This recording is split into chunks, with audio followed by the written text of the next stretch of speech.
नमस्कार सर्वांना, स्वागत आहे तुम्हा सर्वांचं आपल्या ऍक्टिव्ह करिश्मा युट्यूब चॅनल. बघा, अंगणवाडी सेविका ताईंनो, मदतनीस ताईंनो, अंगणवाडी सेविका मदतनीस तसेच अंगणवाडीतील बालकांच्या उन्हाळी सुट्टीबाबतची दखल महाराष्ट्र राज्य बाल हक्क संरक्षण आयोगाने घेतलेली आहे आणि त्याचीच न्यूज आपण या व्हिडिओच्या माध्यमातून पाहत आहोत. आता या वर्षी आपल्याला सुट्टी भेटली नाही म्हणून काय झालं, परंतु ही आपली लढा, हा जो आपला लढा आहे तो लढा सुरूच राहणार आहे. आणि आता आयोगाने देखील एकात्मिक बाल विकास सेवा योजनेच्या आयुक्तांना तसेच मंत्री महोदयांना त्यांनी लेटर पाठवून यावेळेस विनंती केलेली की वाढत्या उन्हामुळे अंगणवाडीतील बालकांचा नक्कीच विचार करावा. यावेळेस ती वेळ निघून गेली. मे महिना संपत आल्यानंतर हे पत्र जारी करण्यात आलं, परंतु आता पुढच्या वर्षी नक्कीच आपल्या उन्हाळी सुट्टीबाबत महत्वपूर्ण निर्णय हा निघणार आहे. लोकमत मध्ये अहमदनगरच्या लोकमत मध्ये मे 2025 रोजी आलेली ही न्यूज आहे. अतुल देसाई महाराष्ट्र राज्य बाल हक्क संरक्षण आयोगाचे सदस्य आहेत, ते कोल्हापूर जिल्ह्याचे. तर त्यांनी ही न्यूज त्यांनी याची दखल घेतलेली आहे. नक्की बघा काय म्हटलेलं आहे, हे सर्व सविस्तरपणे आपण या व्हिडिओच्या माध्यमातून जाणून घेत आहोत. व्हिडिओ शेवटपर्यंत पहा आणि असेच महत्त्वपूर्ण अपडेट पाहण्यासाठी चॅनलला सबस्क्राईब करून घ्या. तर बघा ताईंनो, लोकमत मध्ये आलेली ही न्यूज आहे. तुम्ही ऑनलाईनला किंवा ऑफलाईनला देखील ही न्यूज पाहू शकताय. अंगणवाडीतल्या मुलांना उन्हात करपण्याची शिक्षा. अंगणवाडी केवळ पूर्व प्राथमिक शिक्षणाची व्यवस्था नसून ती पोषण, आरोग्य आणि बाल विकासाशी जोडलेली आहे. उन्हाळ्यामध्ये या व्यवस्थेचा पुनर्विचार व्हावा अशी महत्वपूर्ण मागणी महाराष्ट्र राज्य बाल हक्क संरक्षणाने केलेली आहे.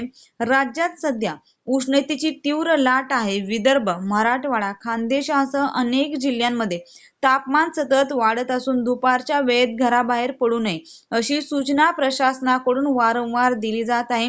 या काळात लहान बाळाच्या आरोग्याची किती काळजी घेण्याची आवश्यकता आहे. विशेषतः 3 ते 6 वर्ष वयोगटातील बालके ही शारीरिक आणि मानसिक दृष्ट्या अधिक नाजूक असतात. दरवर्षी मे महिन्याच्या सुरुवातीपासून राज्यातील शाळांना उन्हाळी सुट्टी जाहीर होते. विद्यार्थ्यांना विश्रांती, कुटुंबासोबत वेळ, प्रवास, खेळ आणि मानसिक पुनर्भरणाची संधी मिळते. या संपूर्ण व्यवस्थेला एक महत्त्वाचा अपवाद म्हणजे राज्यातील सुमारे 1.5 लाख अंगणवाड्या आहेत.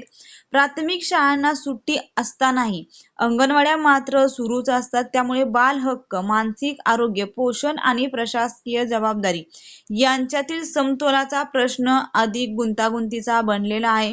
3 ते 6 वर्ष वयोगटातील मुले उष्माघात, निर्जलीकरण आणि थकवा यांसारख्या समस्यांना सहज बळी पडू शकतात.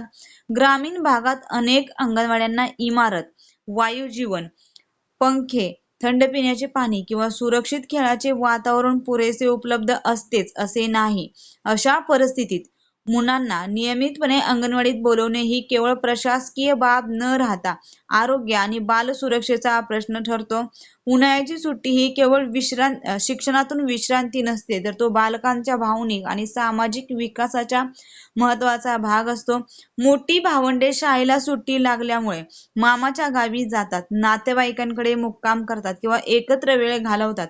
अशा वेळी कुटुंबातील केवळ 3 ते 6 वर्षाच्या मुलांना अंगणवाडीसाठी थांबवणे अनेक पालकांना शक्य होत नाही. परिणामी या काळात अंगणवाडीमधील उपस्थिती देखील मोठ्या प्रमाणामध्ये घडते. यामुळे एक मूलभूत प्रश्न निर्माण होतो, तो म्हणजे की बालकांना त्यांच्या भावंडासह सुट्टीचा आनंद घेण्याचा अधिकार नाही का? बालकांचे मानसिक आरोग्य हे केवळ तणावमुक्त वातावरणापुरते मर्यादित नसते, तर त्यात कुटुंबासोबत वेळ, खेळ, सामाजिक संवाद, प्रवास, आनंदी अनुभव यांचाही समावेश असतो. त्यामुळे उन्हाळी विश्रांतीचा प्रश्न हा बाल हक्कांच्या चौकटीतून देखील पाहणे आवश्यक आहे. सर्वोच्च न्यायालयाच्या निर्देशानुसार वर्षभरात किमान 300 दिवस पूरक पोषण आहार देणे बंधनकारक आहे. त्यामुळे अंगणवाड्या पूर्णपणे बंद ठेवणे प्रशासनासाठी सहज शक्य नाही.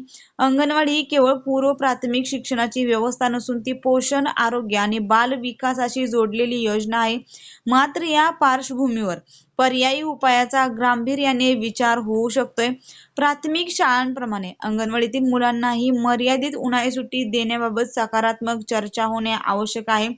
पोषण आहारासाठी उन्हाळी कालावधीत मुलांना घरपोच आहार, ज्याला आपण THR म्हणतो, तो THR मिळावा यासाठी केंद्र सरकारने निश्चित केलेल्या मानकाप्रमाणे 3 ते 6 वर्ष बालकांना दिला जाणारा टेक होम रेशन पुरवठा यामध्ये सुट्टी कालावधीमध्ये 3 ते 6 वर्ष वयोगटातील बालकांना देता येऊ शकेल आणि त्या माध्यमातून पोषणाची व्यवस्था जपली जाईल. एकात्मिक बालविकास सेवा योजना ही बालकांच्या सर्वांगीण विकासासाठी निगडीत सामाजिक जबाबदारी आहे. त्यामुळे कोणताही निर्णय घेताना उपस्थितीपेक्षा बालकांचे हित हा केंद्रबिंदू असणे आवश्यक आहे. त्यासाठी बालकांना सुरक्षित वातावरण, आरोग्य, विश्रांती, खेळ, भावनिक स्थैर्य आणि कुटुंबासोबत वेळ मिळणे हे देखील त्यांच्या विकासाचे महत्त्वाचे घटक आहेत. त्यासाठी योग्य ती काळजी घेतली गेली पाहिजेत. म्हणूनच उष्णतेच्या पार्श्वभूमीवर अंगणवाडी व्यवस्थेकडे केवळ नियमांच्या चौकटीतून नव्हे तर संवेदनशीलतेच्या दृष्टिकोनातून पाहण्याची गरज आहे. बालकांचे पोषण महत्त्वाचे आहेच, परंतु त्याचबरोबर त्यांचे बालपण, आनंद, सुरक्षितता आणि मानसिक आरोग्य देखील जपणे तितकेच महत्त्वाचे आहे आणि आवश्यक देखील आहे. खरंच ताईंनो, महाराष्ट्र राज्य बाल हक्क संरक्षण आयोगाने जी मागणी केलेली आहे तीच मागणी आपल्याला आहे. आपली तीच मागणी आहे. अंगणवाडीतील बालकांना उन्हाळ्यामुळे किती त्रास सहन करावा लागतंय, सेविका मदतनीसांना किती त्रास सहन करावा लागत आहे हे आपल्या सर्वांना माहिती आहे. त्यामुळे या वर्षी जरी आपल्याला सुट्टी नाही भेटली तरी काही हरकत नाही ताईंनो, पुढच्या वर्षी आपल्याला 100% सुट्टी भेटणारच आहे. कारण की याची दखल आता महाराष्ट्र राज्य बाल हक्क संरक्षण आयोगाने घेतलेली आहे. तसेच आपल्या संघटनेच्या माध्यमातून देखील आपण अंगणवाडी सेविका मदतनीसांना पूर्ण 1 महिना उन्हाळी सुट्टी मिळावी यासाठी प्रयत्नशील आहोत.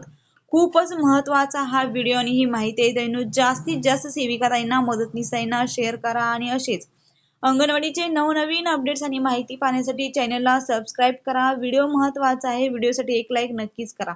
तुम्ही ही माहिती लोकमतच्या न्यूज पेपरमध्ये देखील पाहू शकताय. अत्यंत महत्त्वाची ही न्यूज आहे. धन्यवाद.